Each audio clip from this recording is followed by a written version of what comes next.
This Guy's Garage. Like and subscribe. I believe you're on mute, and so that's the first time I say that in 2024. I know sometimes you wish that you had control of my mute, Mr. Chair. The letter that was sent calling for this meeting, for those who are watching, it's an emergency meeting that has to be called within 5 days of 5 MPs signing a letter, is to discuss whether or not we should have a particular study, an urgent study on an issue that's come up. And this committee, as we know, is very busy with C-27 and is still awaiting the next level of scrutiny of the Stellantis contracts. But it was a bit surprising, I think, for most of us to see. I think it was the January 3rd announced. It was in most of the media on January 4th of this new 2024 year. It was a kind of shocking way to greet the year, that the most expensive cell phone provider in the world, Rogers, announced apparently that they're not making enough money and that cell phone packages were going up $7 to $9. You know, this is a cell phone price increase when a year ago, the big three, TELUS, not TELUS, but Shaw, Rogers, and Quebecor were before this committee almost to the day, saying that we needed to have this sale of the Shaw assets, and it would increase competition in this country and reduce prices for Canadians. But we know that a month after the Freedom sale was done in April 2023, just that 1 month before the ink had even dried on the Liberal government's approval of the Quebecor buying Freedom Mobile and Rogers buying the Shaw assets, and those two transactions removed two cell phone competitors from the Canadian market.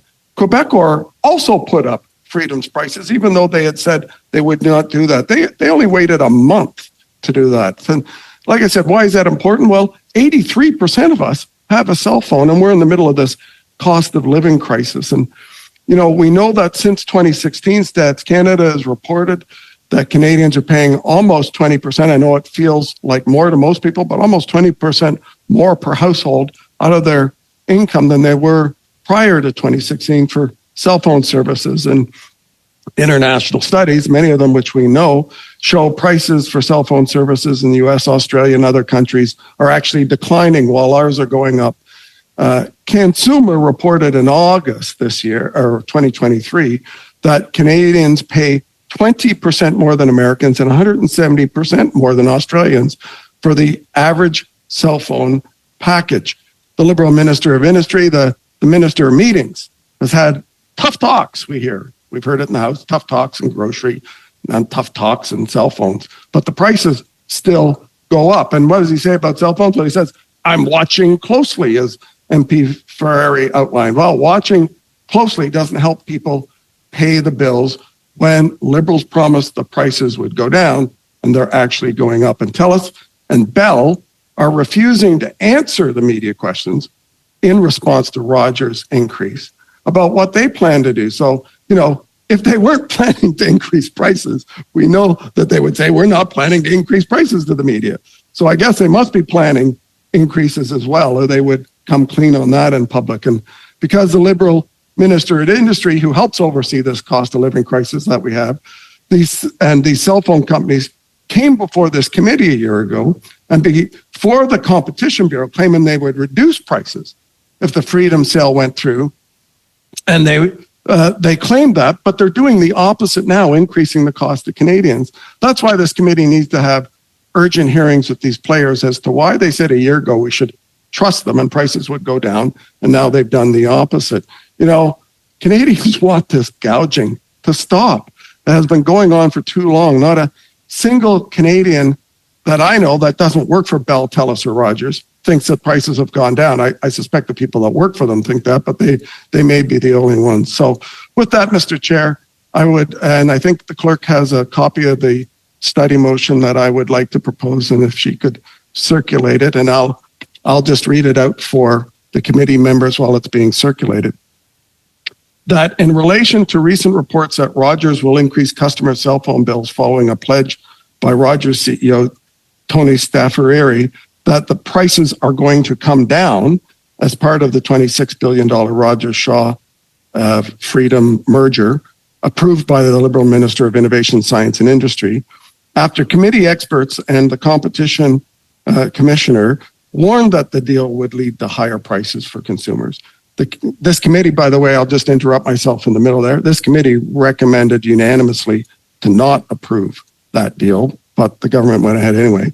Anyway, I'll continue. The committee therefore agrees to be immediately recalled to undertake a study of up to 4 meetings of at least 2 hours per meeting to study the impact of the Liberal approved merger, and that these meetings begin at the earliest opportunity and conclude by Friday, January 26th. I'll explain that in a minute. In order for the committee to return to its regular agenda when Parliament resumes, and that the committee invite the following witnesses to appear before the committee. A, François-Philippe Champagne, Minister of Innovation, Science and Industry, and Simon Kennedy, the Deputy Minister of that same department. B, Tony Staffareri, CEO and President of Rogers. Mike Babic, President and CEO of BCE. Darren Entwistle, President and CEO of TELUS. And Pierre Carl-Pelado, President and CEO of Quebecor Media. C, Navdeep Bains, the former Minister of Industry and Chief Corporate Affairs Officer for Rogers Communications. D, Matthew Boswell, Commissioner of Competition. And E, all other witnesses that the committee deems necessary. And that the committee requests that the Department of Innovation, Science and Development provide a progress report on Rogers' 5 legally binding investment commitments to improve connectivity over the next 5 years, and subject to the approval of the recognized parties' whips and the availability of meeting slots from the House of Commons, the committee hold additional meetings and or extend committee meetings beyond an hour on each allotted day for each meeting on this matter. That's the end of the motion. And I would like to suggest an amendment. That is that we adopt the September 26th motion so that we have a proper study. We can increase from 12 to 16 hours. That I think that the witnesses suggested in the Conservatives' motion are totally relevant. Mr. Kennedy, Mr. Champagne, of course, the CEO of those companies. I also think about other people that we heard in other studies, open media people. I was in Kipawa yesterday, and they were talking about the lack of cellular network for several citizens, and I think that those people should be heard as well. Do you need me to read the motion that has been adopted by the committee so that we can make an amendment? Yes, but Mr. Lemire, from a procedure perspective, of course, yes, the motion has been adopted. You know, I sort of, when I saw this letter, from the members that signed the 106.4, I immediately started Google searching and looking for information on, cell phone prices. And I confess I wasn't 100% clear in my mind as to, where the market was at.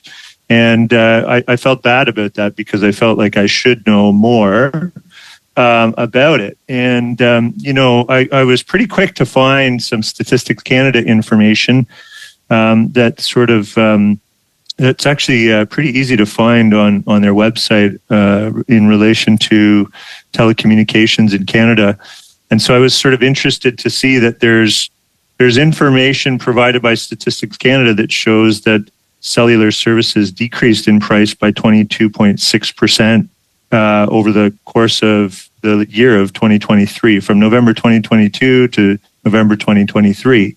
thank you, Mr. Chair. And I've listened intently to all the interventions, and I'll just start off by saying, no, I don't think we have consensus that cell phone prices have been down. I don't think I have a single constituent in my riding that would agree that cell phone prices have come down or that they're paying 22% less than they were paying last year in the cell phone prices.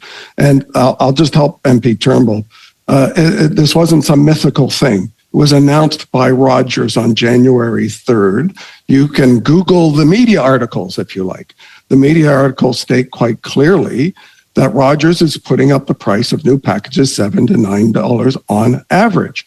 There's something bigger here. The looming fact is we were elected as members of parliament to work. And I'm not understanding the rationale within this group. If I'm going to be honest with you, Canadians were promised cell phone bills would not go up with this merger. That was the promise of the minister. It is front page news. They're going up. They're going up in a cost of living crisis in one of the worst months of the year of January. I've tried to feel the vibe of the room here. Everybody has said, yes, this is a problem. And then, no, we're not going to vote in favor of this motion to bring forth the minister and the CEO of Rogers. So I put it forward as a friendly suggestion, but now because I couldn't get thumbs up, I'm just going to put it forward as an official amendment that to remove within the amendment that was put forth by my colleague, Mr. Perkins, it is the same motion, but I am removing C, D, and E. So you would keep that. You would still have Minister Champagne appear before the committee and Tony Staffieri, CEO and president of Rogers. These are questions that need to be answered. You have a big study of C27. We have the time. To say that we don't have the time to conveniently log on to our computers from our constituency offices and speak for Canadians who are suffering doesn't make any sense. But we're talking, 2 meetings? This is 2 hours of our time. We were elected to do this. This is our job. So that's what I would put forward to the committee members. At least you're getting the minister in front. The minister has even said himself that he would use any tools necessary. He wants to deal with this. The Liberal minister has said he wants to deal with this. So what are we even contemplating here? It doesn't make any sense. So everything after Rogers in B. Okay, so just Tony. So just to clarify, again, the amendment would keep that A, stay as is, under B, Tony Staffieri, CEO and president of Rogers, end. So everything else after that would be deleted. None of Mirko, we're not calling on that. You can delete the rest of that. That is the amendment I am putting forward, that they appear before January 26th. If we have to put that to the clerk, let me know. I just think this makes the most sense. We can agree on this. This is simple. You can hear this is what the minister has said. He will use any tools possible. Let's put Canadians first. Let's get this done. Thank you. Okay, thank you, MP Ferrari. So we've all heard the terms of MP Ferrari's amendment to the motion. So now we're debating this amendment, and I will recognize Mr. Turnbull. A point of order, Mr. Chair, if I could just clarify. Don't we have a motion from Mr. Viss on the floor as well? No, Mr. Van Bynen, I ruled this amendment out of order, irreceivable. Thank you. So we've got an amendment by Madame Ferrari on the floor. Mr. Turnbull. Okay, thanks. I wasn't anticipating an amendment, but I was listening intently to Ms. Ferrari's attempt to amend the motion. I mean, from my perspective, we've literally been saying we want to do a more fulsome, robust study. And what Ms. Ferrari has just suggested cuts that study down even further. It makes it more narrow rather than more robust, which is counter to, I think, where the committee conversation has been going. And so I'm not really sure why we'd be doing that or why that would move us closer to consensus. Some of the things that were in Mr. Perkins' original motion, which we've tried to, Monsieur le Président, to suggest that there's a Mr. Chair, point of order. But it's been going on for some time now. So in any event, we've got 4 minutes left. So I'll go to Mr. Van Bynen. Thank you, Mr. Chair. I want to come back to the urgency that we talked about with respect to Bill C-27 and also reinforce the discussion that we've had, how important this issue is. And I think that if we all believe in the importance of making sure that the industry is held accountable and responsive. So I think that we need to give this due consideration, thorough consideration, and we need to make sure that what we're doing is in the best interest of the country and not necessarily politically expedient. Thank you, Mr. Chair. Okay, thank you, Mr. Van Bynen. And I see that we're getting near the end, getting to the end of this 2-hour meeting. So given that we haven't reached a decision, the meeting will be suspended. And I'm hopeful that subcommittee, which will meet in the coming days, will be able to work out our differences and come back with a plan that's gonna be make good use of the resources of this committee on behalf of Canadians. So I want to thank you all for this first committee of 2024. It's good to see you all. Do we get to vote? No, the meeting is suspended because we've reached the time allocated for the hour. So unfortunately, then it'll be the first thing when we resume because meeting suspended then continues, as you all know.